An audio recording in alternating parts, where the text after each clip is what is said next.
Vamos a Brasília agora, porque tem assunto polêmico na pauta, né? O chamado pacotão anti-STF. Foi aprovado na CCJ da Câmara. O movimento mostra a força da ala bolsonarista, principalmente no Congresso, mesmo que as decisões ainda precisem passar por vários pontos antes de serem confirmadas, se é que isso vai a plenário algum dia, não é, Márcio Rocha? Boa tarde para você.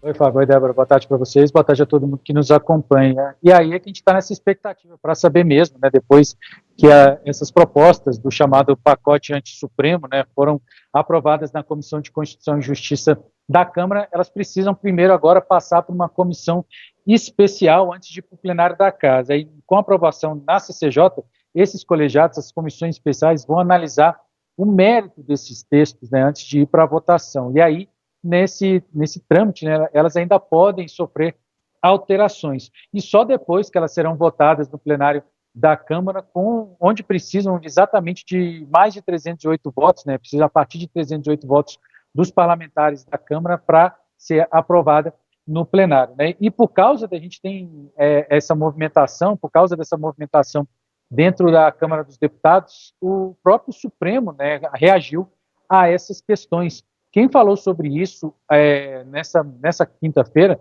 foi o ministro do Supremo Tribunal Federal, Luiz Roberto Barroso, que é o presidente da Corte, que ele abriu a sessão de hoje, né, onde o Supremo estava analisando alguns processos, e a primeira coisa que ele fez, além de saudar os ministros, né, foi justamente mostrar um posicionamento do tribunal. Segundo o presidente da Corte, né, toda instituição humana, como toda instituição humana, o Supremo é passível de erros e está sujeito a críticas e a medidas de aprimoramento. Mas ele defendeu que não se pode mexer em instituições que estão funcionando. Vamos ouvir. Como toda instituição humana, o Supremo é passível de erros e está sujeito a críticas e a medidas de aprimoramento. Porém, se o propósito de uma Constituição é assegurar o governo da maioria, o Estado de Direito e os direitos fundamentais, e se o seu guardião, o da Constituição, é o Supremo, chega-se à reconfortante constatação de que o Tribunal cumpriu o seu papel e serviu bem ao país nesses 36 anos de vigência da Carta de 1988. Nós decidimos as questões mais divisivas da sociedade brasileira. Num mundo plural, não existem unanimidades. Porém, não se mexe em instituições que estão funcionando e cumprindo bem a sua missão por injunções dos interesses políticos circunstanciais e dos ciclos eleitorais.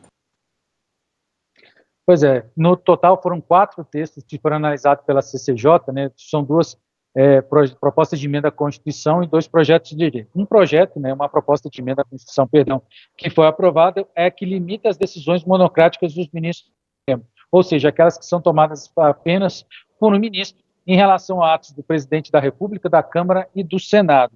A outra PEC dá aval ao Congresso anular liminares de ministros, liminares dos ministros, se o Congresso considerar que essas decisões extrapolam a competência da Corte. Só para fazer um registro aqui, que aqui em Brasília, né, no programa Gente Brasília, a gente conversou com o ex-ministro do Supremo Tribunal Federal, Marco Aurélio Mello, que falou que essa PEC propriamente dita, né, é flagrantemente inconstitucional, que a inconstitucionalidade dela salta aos olhos. Mas quem também falou sobre isso foi o ministro Gilmar Mendes, atual ministro do Supremo Tribunal Federal, afirmando o seguinte, que o Supremo tem, inclusive, um papel importante na normalidade atual política do país. Vamos ouvir também. Se a política voltou a respirar ares de normalidade, isto também se deve à atuação firme deste tribunal. E o tribunal não fez nada mais, nada menos do que o seu dever de defender a democracia, o Estado de Direito e os direitos fundamentais. Pois é, então os outros projetos de lei que foram apresentados, foram aprovados ontem pela CCJ, falam o seguinte, né?